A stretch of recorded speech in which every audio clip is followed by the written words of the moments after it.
நீங்க என் பிள்ளைய தொட்டுட்டேன்னு வச்சுக்க, கொன்னுட்டேன்னு வச்சுக்க, எந்த கொம்பாதி கொம்பாந்தாலும் தூக்கிட்டு வந்து இந்த பிள்ளைய அடக்கம் பண்றதுக்குள்ள அவனை கொன்னு புதைச்சிட்டு தான் அடக்கம் பண்ணுவேன். நிக்க வச்சு சொல்லி சுடுவேன். அவங்க பெற்றோர்கள் சொல்லுவேன், இப்படி ஒரு பிள்ளைய பெத்ததுக்கு நீ அழாத, நீ அவமானப்படாத. இவனை வந்து இந்த மாதிரி பிள்ளை பெத்ததுக்கு தலை உணியணும் அப்படின்னு சொல்லிடுவேன். இவன் வந்து துயர் இந்த நாட்டுக்கு இழுக்கு. இவன் ஏதோ 2 பேரை போட்டேன்னு வச்சுக்க, தொற்றுவான்னு நினைக்கிறியா? பொம்பளை பிள்ளைய தான் தலை குனிஞ்சு போகணும்னு நினைக்கிறியா? வர்றவன்லாம் தலை குனிஞ்சு போவான். அதிபர் மறுபடியும் புது புது கதையெல்லாம் சொல்ல ஆரம்பிச்சிட்டாரு. இவர் என்னங்க சட்டத்தில் இல்லாததெல்லாம் சொல்றாரு. இவர் சொல்றது எல்லாமே நடைமுறைப்படுத்த முடியாததான் எல்லாத்தையுமே சொல்றாரு. ஏன் நடைமுறைப்படுத்த முடியாததான் சொல்றீங்க அப்படின்னு தமிழகத்தில் கேள்வி கேட்பாங்க. ஆனால் நம்ம இந்தியாவில் கொல்கத்தாவில் 11 வயசு ஒரு சிறுமியை வந்து பாலியல் ரீதியாக வன்கொடுமை செய்து அந்த பொண்ணை வந்து ஏரியில் கொலை பண்ணி தூக்கி போட்டிட்டான். அவனை வந்து அந்த மாநிலத்து காவல்துறை என்ன பண்ணுறது தெரியுமா? என்கவுண்டர் சுட்டு அவனை என்கவுண்டர் பண்ணி அவன் கதையை முடிச்சிடுச்சு. இது நீதியா? இல்லை, சீமான் சொல்கிறது எதுவும் நடக்க முடியாது, சீமான் சொல்கிறது எதுவுமே உண்மை இல்லை, அவர் சொல்கிறதெல்லாம் பொய்ன்னு சொல்லிட்டு சுற்றிக்கிட்டு இருக்க நம்ம யங்ஸ்டர்ஸ் எல்லாம் வேஸ்ட்டா? இவங்க 2 பேர்த்தில் எது வேஸ்ட்டு, எது நீதி, எது சரி, எது தவறு, இது யோசிக்க தெரிஞ்சிருந்தாலே எப்போவோ நம் நாடும் நம்ம பெண்களுடைய பாதுகாப்பும் உறுதி செய்யப்பட்டிருக்கும். எவ்வளோதான் திறமை இருந்தாலும் ஒரு அங்கீகாரம் வேணும். அங்கீகாரம் இல்லைன்னா என்ன பண்ண முடியும்? வாயால் தான் சொல்லிட்டு இருக்க முடியும். கேட்குறவன் என்ன நினச்சிட்டு இருப்பான்? சொல்லிக்கிட்டே இரு, நான் கேட்டுக்கிட்டே இருக்கேன், காது தானே அப்படின்னு தான் சொல்லுவான். நீ சொல்கிறது உண்மைன்னு தெரியலையே. Hi, hello guys, welcome back to கல்கி அஃபிஷியல் சேனல். நான் உங்கள் கல்கி. எல்லோரும் நல்லா இருப்பீங்கன்னு நினைக்கிறேன். நானும் நல்லா இருக்கேன். வீடியோக்குள்ளே போயிடலாம்.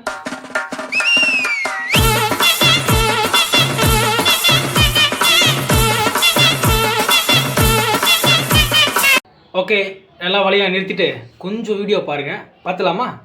பாத்தியாவும் வேற வழியே இல்லை. பொறுமையா கடப்பிடிங்க. அறியாப்புல தெரியாம கேட்டான். கூட்டமா செல்போன் யூஸ் பண்ணி எல்லா குருவிகளையும் சாவடிச்சிங்களே, மறந்துட்டீங்களா? பெரியவரே கரெக்ட்.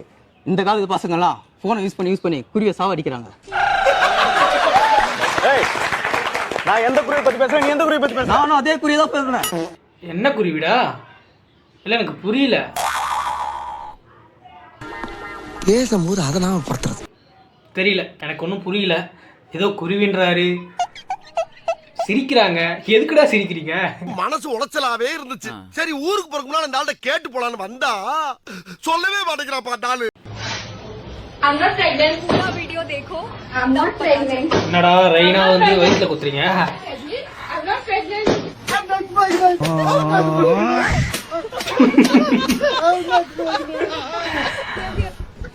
சொன்னா புரிஞ்சுக்கப்பா, வயிறு தான் கொஞ்சம் பெருசா இருக்கு, அதனால மாசமா இருக்கலாம் அர்த்தம் இல்ல.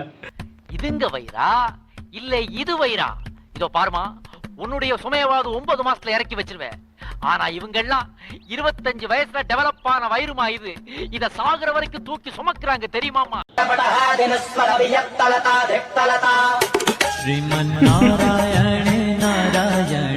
என்னடா இது? புரிஞ்சதா? அரியும் சிவனும் ஒண்ணு. அதாவது இது அதான் சொல்ல வரல, அவர் ட்ரை பண்ண பார்த்தாரு, அது தவிர வேற மாதிரி போயிடுச்சு. அதனால இந்த வீடியோ வச்சு உங்களை வாழ்க்கையில் ஒரு பாடத்தை கற்றுக்கோங்க. நம்ம எதை செய்யணும்னு நினைக்கிறோமோ அதை செய்ய முடியலையா, வர்றதை செஞ்சுருங்க. அவ்வளோதான், வர்றதை சிறப்பாக செஞ்சுருவோமா? செஞ்சிருவோம்.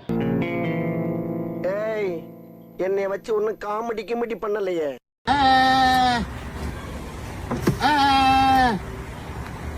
என்னடா அந்த சத்தம் வருது?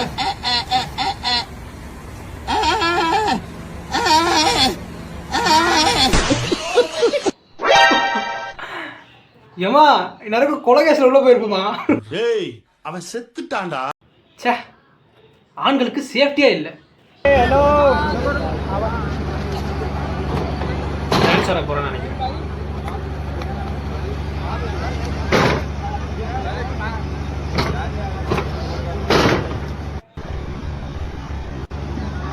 என்னடா இது?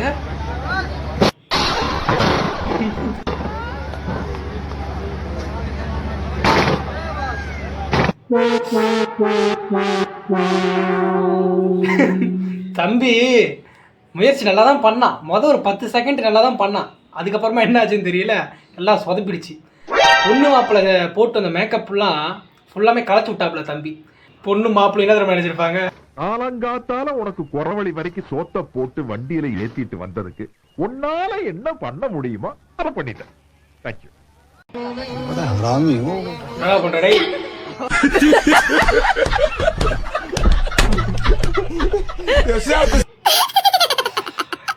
சொல்றதுக்கு ஒண்ணும் இல்ல.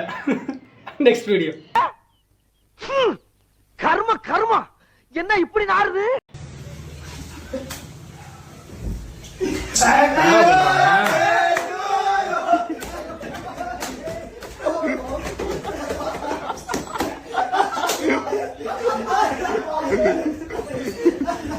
டேய் என்னடா முன்னெல்லாம் பிறந்தநாள்னு வந்துச்சுன்னா நைட் நேரத்தில் வந்து இந்த மாதிரி சர்ப்ரைஸ்லாம் பண்ணுவீங்க தெரியும். அதுக்கு நீ இப்படியாடா கேக்குக்கு மேலே இருக்கிற மெழுகுவத்தில தான்டா நெருப்பு வைப்பீங்க.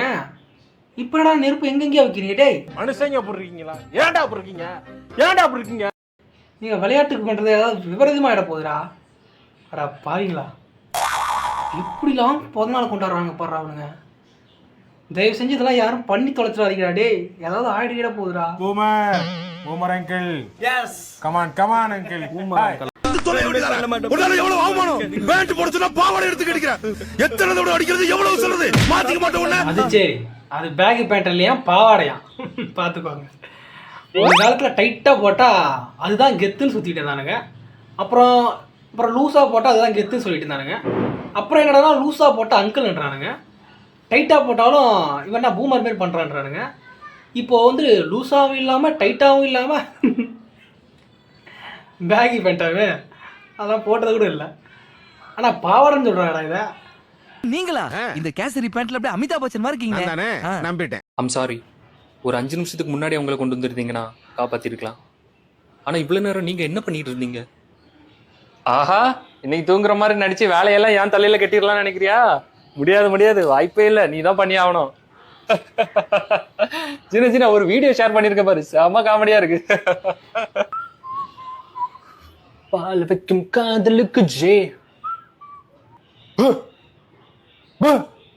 ஒரு சிக்கன் ஃப்ரை, ஒரு சிக்கன் லாலிபாப்பு. ஜீனா உனக்கு ஏதாவது வேணுமா? வேணும்னா இப்பயே சொல்ற, அப்புறம் நான் எனக்குள்ள தரமாட்டேன். ஜீனா ஜீனா ஜீனா ஜீனா ஜீனா ஜீனா என்னாச்சு ஜீனா? நீ வச்ச ரசத்தை நீனே சாப்பிட்டியா? டேய் நான் எல்லாத்தையும் மன்னிச்சிருவேன்டா. கடைசியாக ஒரு கேள்வி கேட்ட பாரு, நீ வச்ச ரசத்தை நீயே சாப்பிட்டியா? டேய் செத்துட்டாடா, செத்துட்டா. ஃபர்ஸ்ட் மட